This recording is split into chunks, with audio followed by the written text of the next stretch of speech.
Colosenses capítulo 3, vamos a leer a partir del versículo 22 hasta el capítulo 4, el versículo 1.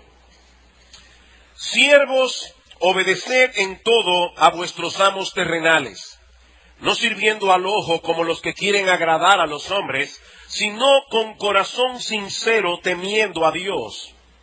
Y todo lo que hagáis, hacedlo de corazón como para el Señor y no para los hombres, sabiendo que del Señor recibiréis la recompensa de la herencia, porque a Cristo el Señor servís. Mas el que hace injusticia recibirá la injusticia que hiciere, porque no hay acepción de personas. Amos, haced lo que es justo y recto con vuestros siervos, sabiendo que también vosotros tenéis un amo en los cielos. Alrededor del siglo XVII se produjo un cambio significativo en el arte de la pintura como consecuencia del impacto de la Reforma Protestante en el norte de Europa. Antes de ese tiempo, los artistas tenían la tendencia a concentrarse básicamente en dos cosas.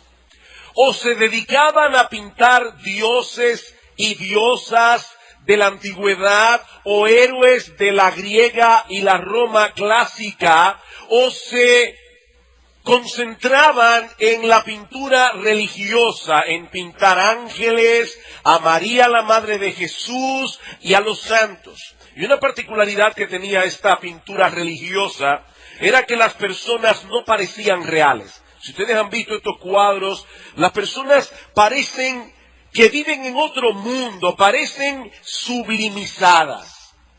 Pero entonces llegó la escuela holandesa del siglo XVII, con pintores como Rembrandt, pintores como Jan Vermeer, pintores como Frans Hal, profundamente influenciados por la Reforma, los cuales comenzaron a plasmar en sus pinturas personas ordinarias dedicadas a labores ordinarias: la lechera, el herrero, el pescador, el carnicero. Hay una pintura de Rembrandt donde hay un pedazo de carne de vaca colgando de una carnicería y es un espectáculo.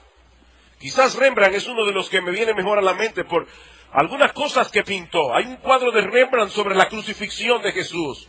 Si usted mira ese cuadro con atención, se va a dar cuenta que al pie de la cruz está el mismo Rembrandt, con boina y todo, levantando la cruz. Y era una forma de Rembrandt decir al mundo: fueron mis pecados los que llevaron a Cristo a la cruz del Calvario.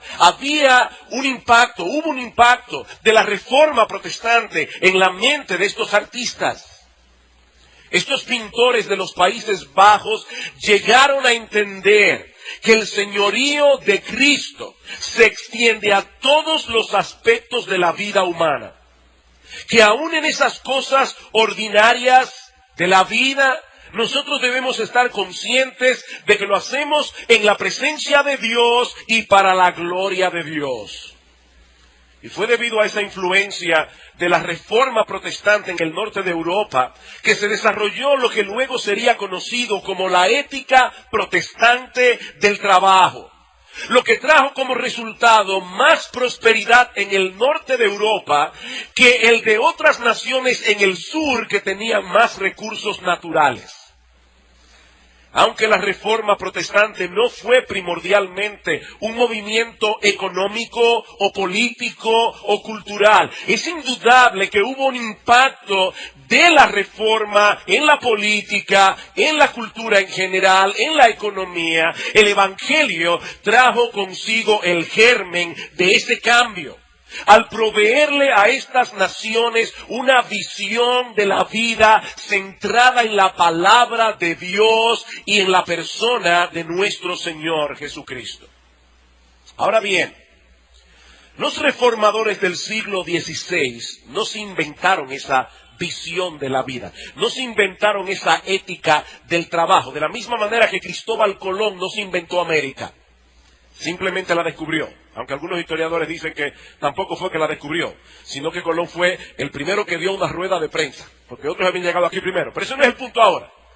Colón no inventó América, Colón descubrió América. Los reformadores no se inventaron esta cosmovisión, no se inventaron esta ética del trabajo. Ellos simplemente la descubrieron en la palabra de Dios. Esa forma de pensar fue provista por el mismo Dios en su palabra, en textos como el que vamos a estudiar en la mañana de hoy, en la carta a los Colosenses.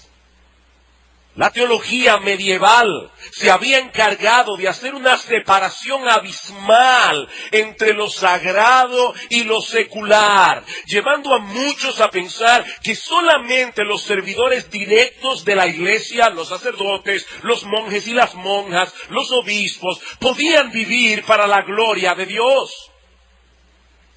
Pero ¿qué de todos esos creyentes ordinarios que día tras día desempeñan un montón de tareas ordinarias, pero que son imprescindibles para el buen funcionamiento de la sociedad humana?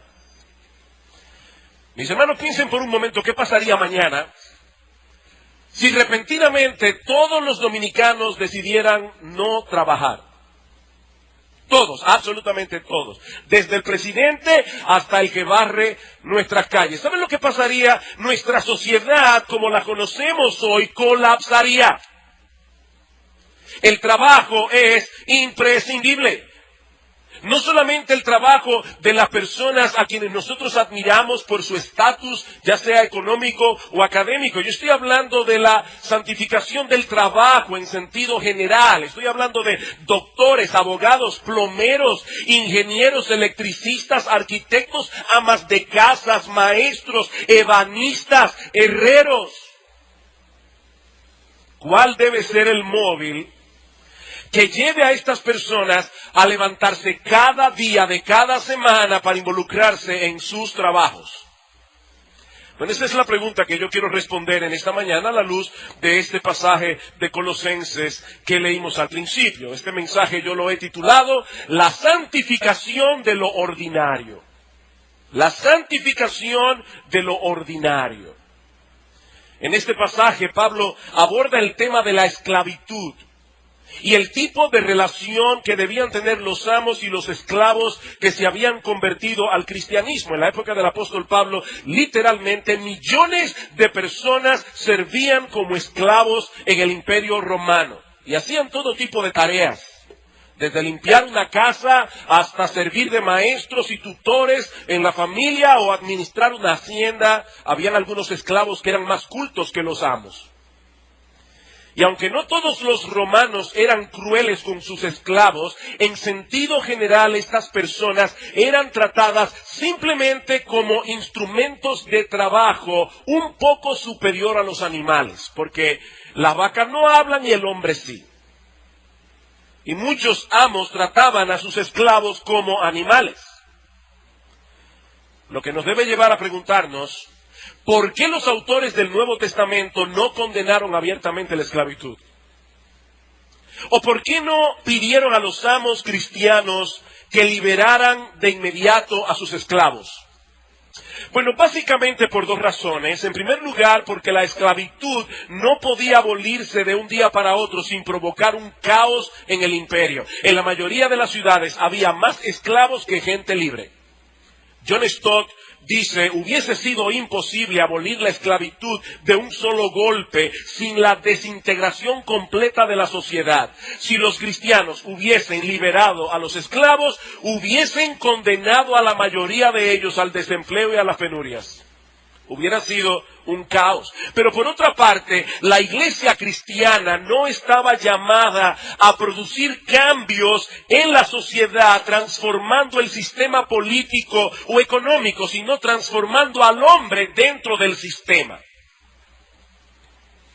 ¿Qué hizo el cristianismo a favor de los esclavos? Establecer los principios que eventualmente provocarían la abolición de la esclavitud.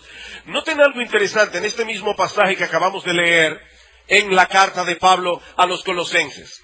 En los días de Pablo, a nadie se le hubiese ocurrido dirigirse a los esclavos en un documento público, como hizo Pablo en esta carta, porque eran personas sin ningún tipo de derecho. Pero Pablo se dirige a ellos como personas que tenían una responsabilidad ética, una responsabilidad moral, como parte integral de la familia de la fe. Y como veremos en un momento, él está colocando a los esclavos en el mismo nivel de igualdad que los amos en lo que respecta a nuestra relación con Dios. Las diferencias entre unos y otros eran circunstanciales, eran temporales, pero ningún ser humano es superior a otro delante de Dios.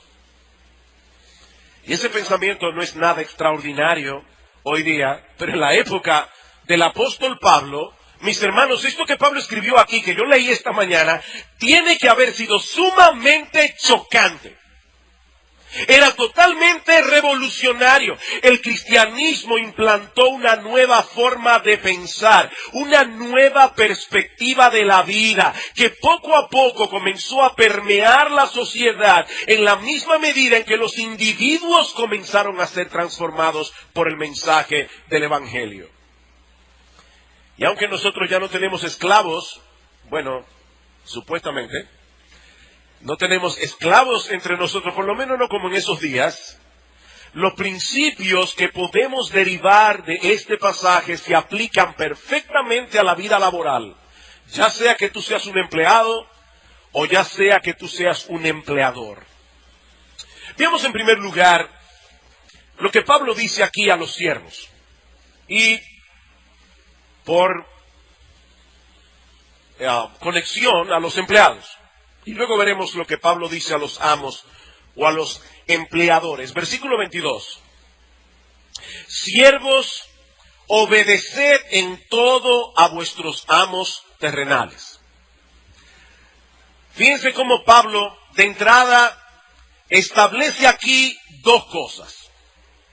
Dentro de ese sistema en el que se regía la sociedad romana, los esclavos debían obedecer, los esclavos debían someterse a sus amos terrenales. Pero al mismo tiempo Pablo está reconociendo que la autoridad de esos amos tenía un límite.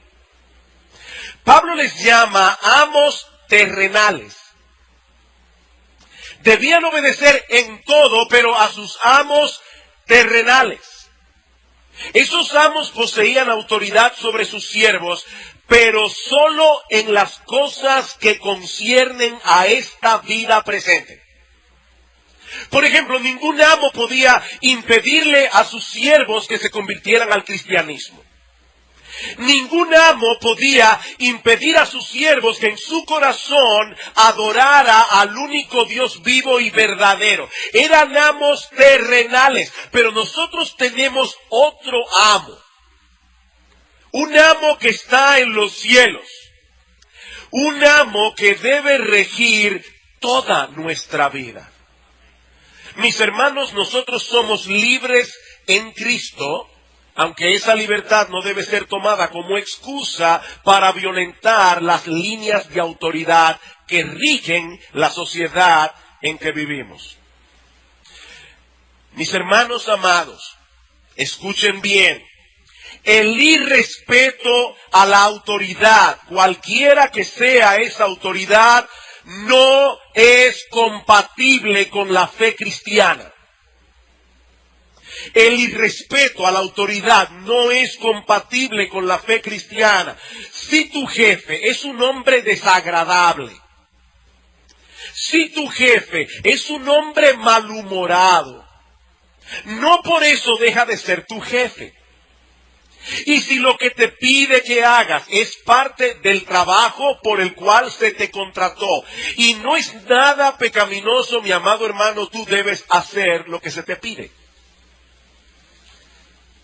Por supuesto, vuelvo y repito, nosotros no somos esclavos en este sistema, somos empleados. Si yo llamo a una de nuestras secretarias a las 10 de la noche y le digo, te estoy llamando por favor para que vengas a casa y me hagas un sándwich, ella no tiene por qué ir a mi casa a prepararme un sándwich, porque ella es secretaria de la iglesia, ella tiene un trabajo que hacer, que no es ir a la casa de los pastores a prepararle la cena. Hay un límite aquí. Pero vuelvo y repito, si lo que tu jefe, ese tipo malhumorado, pesado, si lo que tu jefe te pide es parte de tu descripción de puesto y no es algo pecaminoso, tú debes respetar la autoridad de ese hombre o de esa mujer. Pedro lo dice de esta manera: criados, estad sujetos con todo respeto a vuestros amos. Y ahora escuchen, no solamente a los buenos y afables, sino también a los difíciles de soportar. Porque esto merece aprobación. Si alguno, a causa de la conciencia delante de Dios, sufre molestias padeciendo injustamente.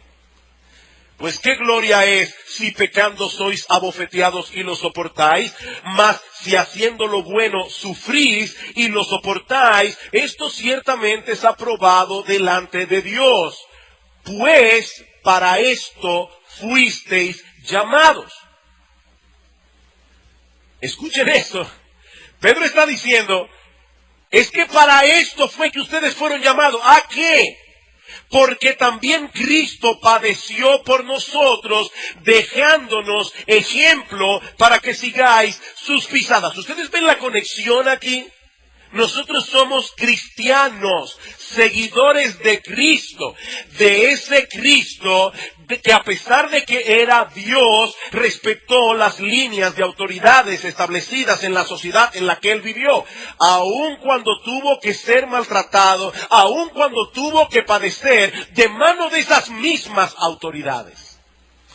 ¿Y sabes lo que te dice Pedro? Tú eres cristiano, tú debes seguir las pisadas de nuestro Señor Jesucristo. Pero no solo es importante que tú hagas lo que se te pide. Si hasta este punto del mensaje tú piensas, bueno, eso sí está fuerte, hago lo que viene ahora es más fuerte. No solamente se te está pidiendo en las Escrituras el Dios que reveló la Biblia, el Dios que te salvó en Cristo, no solamente te está pidiendo que hagas lo que se te pide, sino que lo hagas con una buena disposición. Para Dios no solamente es importante el qué, para Dios también es importante el cómo. ¿Qué dice el texto? Siervos, obedeced en todo a vuestros amos terrenales, no sirviendo al ojo, como los que quieren agradar a los hombres, sino con corazón sincero, temiendo a Dios. Y todo lo que hagáis, hacedlo de corazón, como para el Señor y no para los hombres. Miren, mis hermanos, no hay que saber griego, no hay que ser un doctor en teología para entender lo que Pablo está diciendo aquí. ¿Verdad que no? Está claro como la luz del mediodía. Lo que Pablo está diciendo aquí es que los esclavos no debían servir a sus amos con propósitos ulteriores por motivaciones escondidas, sino más bien procurando servir a Cristo y agradarle a Él por medio de su trabajo. Mi amado hermano, mi amada hermana, yo no sé lo que tú haces durante la semana. Tal vez eres médico, tal vez eres abogado, tal vez eres una ama de casa, tal vez eres taxista, tal vez eres, no sé, cualquier cosa. Tú eres un siervo y una sierva de Cristo las 24 horas del día, los 365 días de la semana. Del año, perdón. Semana de 365 días. Del año. Cada cosa que tú haces en el mundo laboral, debes hacerla para Él con el propósito de que su nombre sea glorificado. Si eres diligente en tu trabajo y haces las cosas bien, es muy probable que ganes la confianza de tus jefes, es muy probable que hasta seas promovido. Y óyeme bien, no es pecaminoso que tú desees prosperar, pero tu motivación primaria para esforzarte, tu motivación primaria para hacerlo de todo corazón, es que el honor de Jesucristo está envuelto en lo que haces porque tú dices ser cristiano. Pablo lo dice de esta manera en Tito 2, exhorta a los siervos a que se sujeten a sus amos, que agraden en todo, que no sean respondones, no defraudando, sino mostrándose fieles en todo. ¿Para qué? Para que en todo adornen la doctrina de Dios nuestro Salvador. Mis hermanos, la voluntad expresa de nuestro Señor es que adornemos la doctrina que profesamos a través de nuestro trabajo. En Efesios 6, el pasaje paralelo, Pablo lo dice de esta manera, versículo 6. No sirviendo al ojo como los que quieren agradar a los hombres, sino como siervos de Cristo, de corazón, haciendo la voluntad de Dios, sirviendo de buena voluntad como al Señor y no a los hombres. El que trabaja con una motivación correcta va a rendir lo mismo cuando el jefe está y cuando el jefe no está. Lo mismo. Si su jefe lo está mirando, él va a hacerlo bien. Y si su jefe está de viaje por Europa, por la China, él lo va a hacer bien. Si tiene una motivación correcta. Porque él vive delante de Cristo. Él hace las cosas para Cristo. Él vive para su gloria. No para agradar a los hombres, no para recibir una promoción. Mi amado hermano, no importa qué tan pequeña sea una labor o cuán poco valor le asignen los hombres, todo lo que hagamos debemos hacerlo de corazón. Debemos hacerlo poniendo todo empeño en que quede bien, porque lo estamos haciendo realmente para Dios. Algunas personas, lamentablemente, incluyendo algunos cristianos, parece que tienen la teología del negrito del batey. Según la teología del negrito del batey, Dios hizo el trabajo como un castigo para el hombre. Ahora, según la teología bíblica, Dios hizo el trabajo cuando el hombre todavía no había pecado. Desde el momento en que Dios crea a Adán, en Génesis capítulo 1, versículo 26 al 28, dice que Dios le dice al hombre, tú tienes una tarea que hacer, tú tienes que sacar de la tierra todo el potencial que yo he puesto en ella. Y luego Dios colocó a Adán en el huerto del Edén, antes del pecado, para que lo labrara y lo guardase. Como yo decía hace un momento, si de repente todos nosotros dejamos de hacer lo que hacemos, la sociedad como la conocemos hoy colapsaría. Dios quiere que el mundo funcione de cierta manera. Y para que el mundo funcione de cierta manera, tiene que haber un montón de personas haciendo un montón de tareas. Yo estaba pensando en la persona que recoge la basura en las calles. ¿Ustedes se imaginan una huelga de barrenderos por un mes?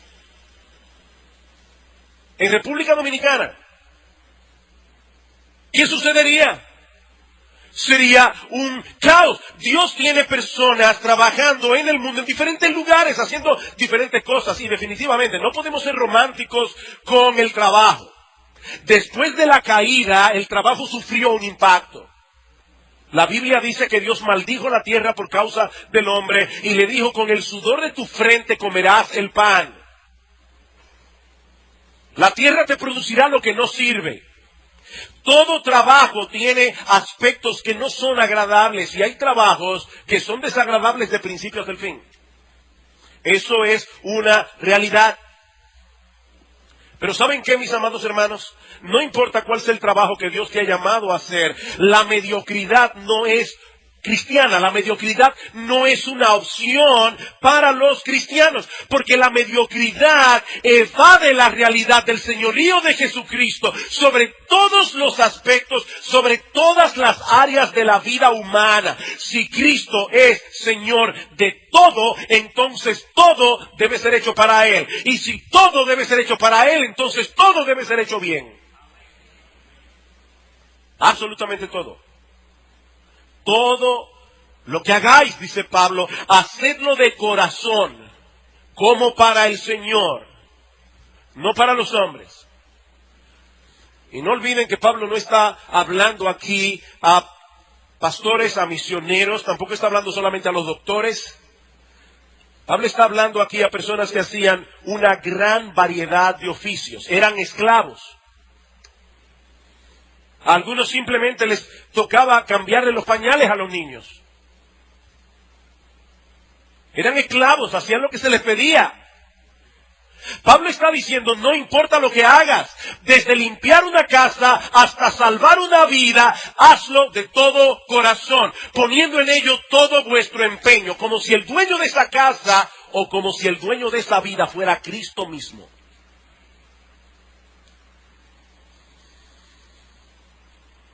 Preparar un café o diseñar un megaproyecto de millones de dólares es lo mismo. Alguien decía, si Dios hubiera enviado a 2 ángeles a la tierra, uno para ser barrendero y el otro para ser rey, los dos lo hubieran hecho bien, el barrendero y el rey. Porque lo estaban haciendo para Dios. Hazlo bien, dice Pablo, porque la gloria de Cristo está envuelta en lo que haces, y no solamente la gloria de Cristo, sino también su deleite. Su deleite. Todo lo que hagas, dice Pablo, debes hacerlo para su gloria y para su agrado. Sin quejas, sin murmuraciones, con entusiasmo, porque le sirves a Él.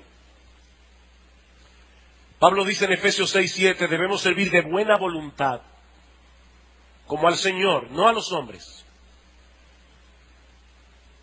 Esa es, mis amados hermanos, nuestra verdadera libertad. Esa es nuestra libertad. No hacemos la cosa para los hombres, motivados por el temor a los hombres, o esperando de ellos algún tipo de recompensa, o halago, o promoción. No, el que trabaja motivado por esas cosas es un esclavo. Es un esclavo. Su alma está esclavizada a la opinión de los hombres, o a la ambición terrenal. Yo quiero ser promovido, yo quiero que mi jefe vea que mi trabajo es excelente, que yo merezco ganar más. Mi hermano, ese no puede ser tu móvil primario en la vida si tú eres cristiano. Cristo dice, buscad primeramente el reino de Dios y su justicia. No, el pensamiento debe ser, yo quiero que mi Señor Jesucristo apruebe mi labor. Yo quiero que mi Señor, el que murió por mí en una cruz, se goce en lo que yo hago. Y que cuando mi jefe y mis compañeros de trabajo vean mis tareas bien hechas, ellos puedan percibir la marca de mi cristianismo impregnada en lo que yo hago.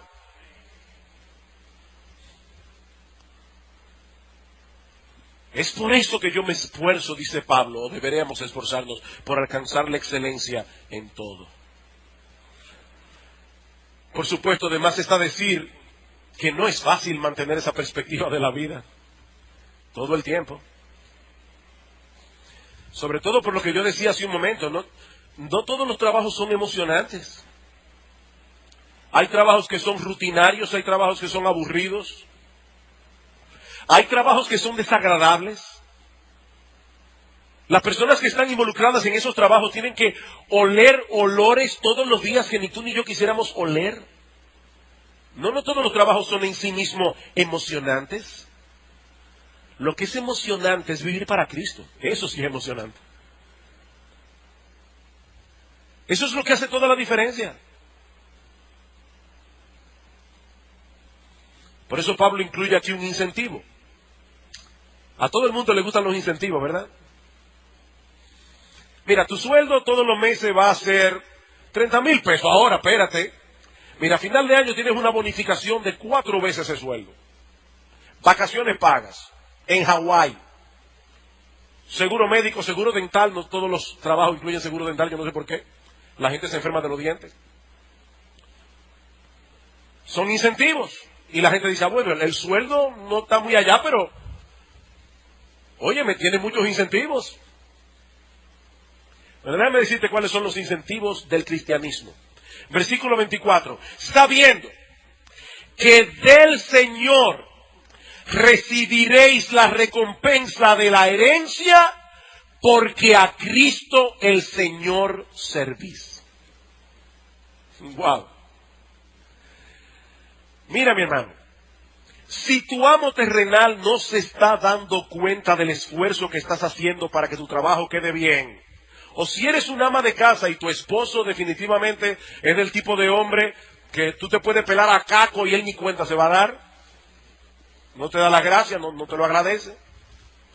Si ese es tu caso, mi hermano y mi hermana, Pablo está diciendo, pon todo tu empeño en que el trabajo quede bien, porque tu verdadero amo, el que está en los cielos, al que tú realmente sirves, te lo recompensará.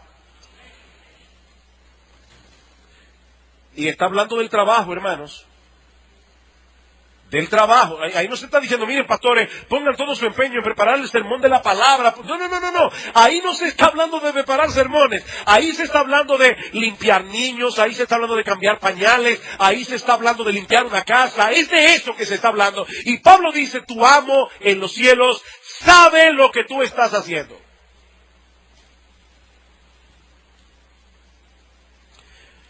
Pablo lo dice de esta manera en Efesios. El bien que cada uno hiciere, ese recibirá del Señor, sea siervo o sea libre. Déjame hacerte una pregunta, honestamente. ¿Tú estabas consciente de eso? Ahí está tu jefe, te pide, mírame una carta, y tú estás haciendo la carta, te esforzaste, le diste en mente, la hiciste bien, se la llevaste a tu jefe, él tomó la carta, no te dijo nada por eso. ¿Tú estás consciente de que al hacer esa carta bien hecha, Cristo te va a recompensar por eso? Porque miren, hermanos, de verdad, eso hace una gran diferencia en la vida de una persona. Yo le decía a los pastores cuando venía para acá, el mensaje de hoy, si realmente el Espíritu Santo lo aplica en la mente y el corazón de nuestros hermanos, esto es revolucionario. De verdad es revolucionario. Miren, mis hermanos, nuestros jefes nos pueden recompensar con cosas temporales, pero la recompensa de Cristo es eterna. Ellos pueden ver el esfuerzo que hicimos aquí y allá y muy probablemente también verán los resultados, pero ¿saben que hay muchas cosas que nuestros jefes no pueden ver? Hay muchas cosas que nuestros jefes no pueden ver, tu motivación, tu amor con lo que hiciste, con el amor con el que hiciste ese trabajo, el esfuerzo que dedicaste a esa tarea. ¿Sabes una cosa? Cristo aún ve la lucha que tú tuviste en tu interior, en tu carne. Porque cuando te pidieron que hicieras eso, cualquier cosa que sea eso, en tu interior tú no querías y tuviste que vencer la indisposición. Madres, déjenme decirles algo, esto las incluye a ustedes también. Sobre todo aquellas madres que están criando. Yo me acuerdo cuando nuestros niños estaban pequeños. Yo no sé qué magia tienen, pero cuando estamos cogiendo el sueño, ahí es que comienza el... y uno, ay no. Había un señor que tenía un montón de deudas. Y le decían, fulano, ¿y cómo tú te haces? ¿Cómo tú duermes por la noche? Dice él, yo duermo como un bebé. Me levanto cada 3 horas llorando. Así que duermen los bebés. Cada 3 horas llorando. ¿Y saben qué, madres? Dios no está esperando de ustedes que ustedes digan, wow, qué bueno, que mi hijo se levantó. Yo tenía tantos deseos de verlo sonreír a las 3:30 de la mañana. No. Pero Dios ve cuando esa madre y ese padre dice, Señor, es para ti. Él ve eso. Y cuando Él te recompense, Él va a tomar todo eso en cuenta. ¡Qué glorioso! Él va a tomar todo eso en cuenta. Y vuelvo y repito, es importante. Pablo no está hablando aquí a pastores y misioneros. Pablo no está hablando aquí a pastores y misioneros. Todo lo que hagas para Cristo, todo tendrá su recompensa. Por eso hazlo de todo corazón, porque Él será tu juez en aquel día. Ahora, eso implica también una advertencia. Versículo 25. Mas el que hace injusticia recibirá la injusticia que hiciere, porque no hay acepción de personas. Y uno se pregunta, ¿por qué Pablo habrá incluido esa nota ahí? Bueno, no olviden, quizás algunos no lo saben, pero otros sí, que cuando Pablo estaba en la cárcel en Roma, Pablo conoció a un esclavo llamado Onésimo. Ese esclavo llamado Onésimo era esclavo de Filemón. ¿Y saben de dónde era Filemón? De la iglesia de Colosas. Ahora de repente, Onésimo se convierte el Señor en la cárcel, Pablo lo envía de vuelta y con una carta, la carta a Filemón, donde Pablo le dice a Filemón, mira, te vuelvo a enviar a tu esclavo, recíbelo como un hermano en Cristo. Y si algo te debe, ponlo a mi cuenta. Algunos comentaristas piensan que tal vez Pablo razonó de esta manera. Con la llegada de Onésimo a la iglesia, después de haber huido de casa de su amo y de haberle robado, porque aparentemente eso fue lo que pasó, o ahora de repente Onésimo llega convertido y con la deuda paga, cualquiera podía decir, oye, es un incentivo, le salió bien al hombre. Dice Pablo, no, espérate. El que hace injusticia también recibirá las consecuencias. En Dios no hay acepción de personas. He ahí entonces lo que Pablo le dice a los siervos. Veamos ahora más brevemente lo que le dice a los amos. Y vamos a aplicarlo aquí, ¿verdad?, a nuestra situación hoy día. Seguramente muchos aquí son dueños de empresa, tienen su propio negocio. Otros son encargados de departamentos y tienen subordinados debajo de ellos. La mayoría de nosotros tenemos personas que sirven en nuestras casas. Así que lo que Pablo va a decir ahora prácticamente se aplica a la mayoría aquí. ¿Qué está diciendo Pablo? Capítulo 4, versículo 1. Amos, haced lo que es justo y recto con vuestros siervos, sabiendo que también vosotros tenéis un amo en los cielos. Lo que Pablo está diciendo otra vez es lo suficientemente claro, sencillo, no hay que saber griego, no hay que ser doctor en teología. Él está diciendo que no solamente debemos revisar las condiciones de trabajo que tienen nuestros empleados, que sean justas, sino también cuál es el trato que nosotros le dispensamos a nuestros empleados. En capítulo 6 de Efesios, en el versículo 9 dice, y dejad las amenazas. La forma como tratamos a nuestros empleados. Un jefe cristiano no tiene que ser débil en el ejercicio de su autoridad por el hecho de ser cristiano, pero debe ejercer esa autoridad como Cristo lo haría de haber estado en su lugar. En otras palabras, sus empleados deben percibir su bondad. Sus empleados deben percibir su trato respetuoso, su interés genuino por el bienestar de ellos. De lo contrario, ese creyente está representando mal a su Señor. Así como el empleado cristiano trabaja para Cristo, para la gloria de Cristo, para el agrado y el deleite de Cristo, así también el cristiano que tiene autoridad la ejerce para la gloria y deleite del Señor. Mi amado hermano, cuando te levantes mañana y te dirijas a tu oficina a lidiar con tus empleados, o tu ama de casa, cuando tengas que tratar a esa persona que te ayuda con los quehaceres del hogar, no olvides que tú también eres un empleado del Rey de los cielos, que te empleó para vivir para su gloria. Y que por lo tanto tú debes tener mucho cuidado con la manera como ejerces la autoridad. Mucho cuidado. Se te ha confiado una mayordomía. Tú eres un empleado y tú le vas a dar cuenta a tu jefe por esa mayordomía.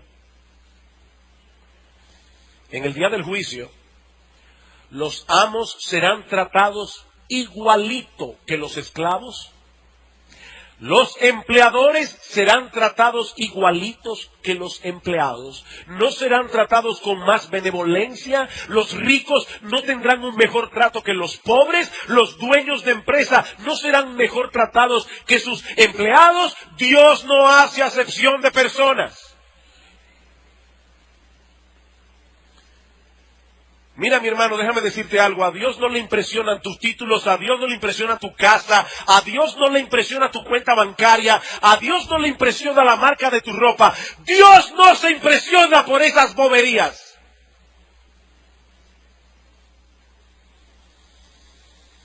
El día que nos toque presentarnos delante de Dios, nuestro estatus social no contará absolutamente nada. Cero. Nada. Allí tú no serás don quien sea.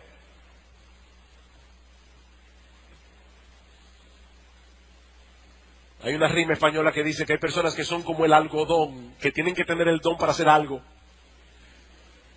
Don fulano. No, óyeme, en el cielo, cuando tú llegues delante de Dios, olvídate de tus títulos.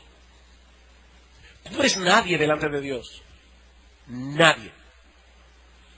Él no hace acepción de personas. Si abusas de los que están debajo de ti y no haces todo lo que esté a tu alcance para beneficiarlos dentro de lo que es justo y recto, es lo que Pablo está diciendo aquí, tú le darás cuenta al Señor.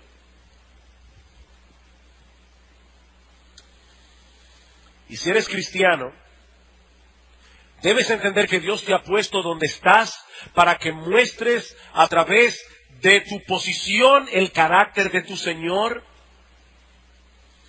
de modo que algunos de tus subordinados aún puedan ser salvos.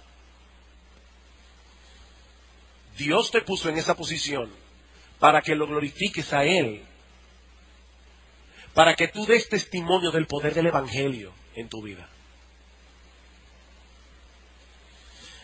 Y algo más que mencioné hace un rato, en Efesios capítulo 6, Pablo incluye, y vosotros amos, haced con ellos lo mismo, dejando las amenazas.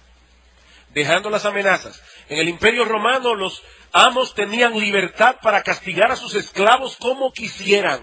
Y eso les daba un enorme poder intimidatorio sobre ellos. Pero Pablo prohíbe tajantemente que un cristiano abuse de su autoridad para intimidar a un subordinado de ese modo.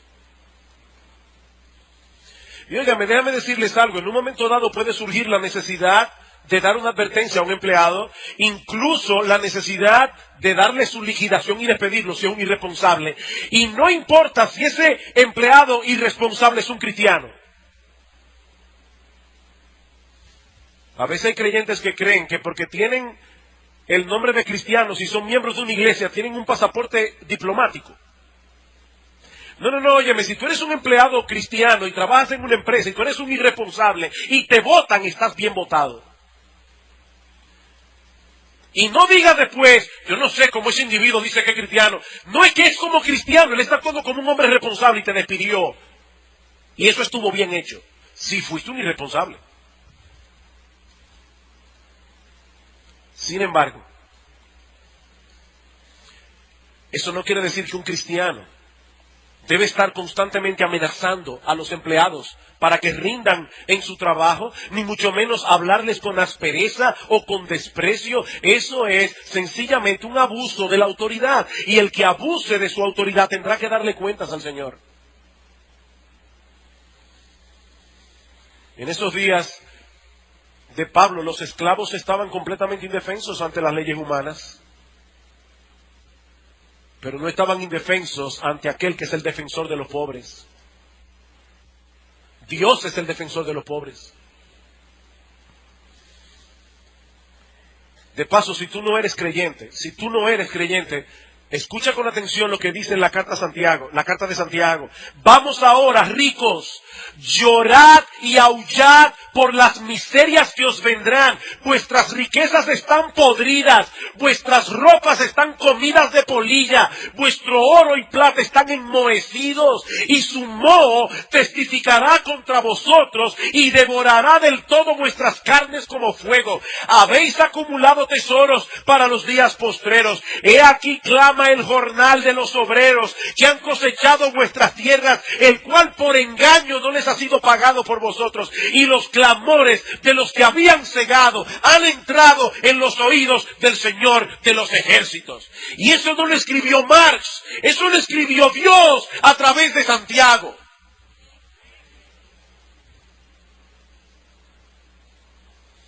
Nuestro Dios es el defensor de los pobres. Y si hay algo que a nuestro Dios le causa indignación, es que se abuse de ellos. Algún día todo opresor se presentará delante de él y tendrá que dar cuentas por cada centavo que fue ganado con injusticia, por cada agravio, cada ofensa, cada desprecio que hayan hecho a los siervos. Darán cuenta en el día del juicio. Y agravará la condenación de esos ricos por los siglos de los siglos. Eso es serio. Eso es serio.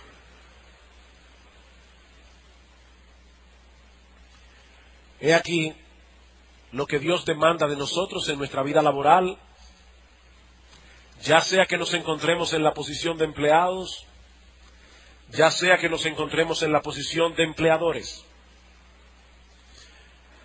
Mis hermanos, déjenme hacerles una pregunta. ¿Qué impacto ustedes creen que tendría en un país como el nuestro, la República Dominicana, si de repente todos los hombres y mujeres que profesan la fe toman esa enseñanza en serio? ¿Ustedes se imaginan eso? ¿Se imaginan ustedes lo que sucedería si miles y miles de dominicanos que profesan ser cristianos pusieran todo su empeño en hacer las cosas con excelencia, solo por el hecho de que le están haciendo para Dios? Y yo doy gracias al Señor porque yo sé que hay muchos cristianos que trabajan como cristianos. Gloria a Dios por eso. Pero ¿qué sucedería si la gran mayoría entendieran y aplicaran esos principios? Miren, yo creo que muchas personas allá afuera tomarían el cristianismo más en serio. De verdad. Yo creo que tomarían el cristianismo más en serio. Pero no solamente eso. No solamente eso. Yo estoy seguro que también produciría un profundo impacto social y económico, como sucedió en el siglo XVI en los países del norte de Europa. Amados hermanos, todos nosotros estamos llamados a evaluar seriamente nuestra vida laboral a la luz de las cosas que hemos escuchado hoy. ¿Soy yo el tipo de empleado que Pablo está describiendo aquí? ¿Soy yo el tipo de jefe que Pablo está describiendo aquí? ¿Pongo empeño en todo lo que hago porque lo hago para Cristo? En mi casa, en la escuela, jóvenes, en la universidad, en el puesto de trabajo. ¿O me estoy dejando arropar por la mediocridad? Y miren, mis hermanos, no es mi intención que ahora ustedes salgan de aquí diciendo: miserable de mí, soy culpable. Bien, ¿te sientes culpable? ¡Qué bueno! Eso quiere decir que tu corazón todavía no está completamente endurecido. Pero la culpa fue dada únicamente para llevarnos a Cristo en arrepentimiento y fe. Mi intención no es que tú salgas de esta mañana aplastado por el peso de la culpa. Mi intención es que tú vayas a Cristo, le pidas perdón y de ahora en adelante le pidas a Él que envíe su Espíritu a tu vida para que su Espíritu te capacite para ser el tipo de empleado, el tipo de jefe que tú debes ser. Pídeselo a Él. Pídeselo a Cristo. Oh, que Dios nos ayude a vivir para su gloria. No solo cuando predicamos el Evangelio, no solo cuando servimos a alguien en necesidad, no solo cuando venimos a la iglesia a adorarle, sino también cuando estamos en nuestro lugar de trabajo. Que podamos dejar una marca indeleble de nuestra fe cristiana en todo lo que nosotros hagamos. Vamos a orar. Padre, te damos muchas gracias. Porque tu palabra es viva y eficaz, porque tu palabra es completa, porque tú no has dejado ningún aspecto de nuestras vidas fuera del señorío de Cristo, fuera de la voluntad tuya revelada en tu santa y bendita palabra. Señor, mira a los creyentes que están aquí. Oh Dios, yo te ruego que tú uses esta palabra para impactar sus corazones. Revoluciona nuestras vidas, Señor. Oh Dios, haz un cambio total de cosmovisión, de forma de pensar. Padre bueno, ayúdanos a servir a Cristo en lo ordinario y en lo extraordinario. Oh, bendícenos, Señor, te necesitamos. Pero mira aquellos que están sin Cristo en esta mañana. Te suplicamos también a ti que apliques tu evangelio, que apliques el evangelio de la cruz de Cristo a sus corazones. Oh, que muchos salgan de este lugar sintiendo el gozo del perdón y de tener por gracia el don de la vida eterna. Alabado sea tu nombre, Señor. Glorias sean dadas a ti en Cristo nuestro Salvador. Amén.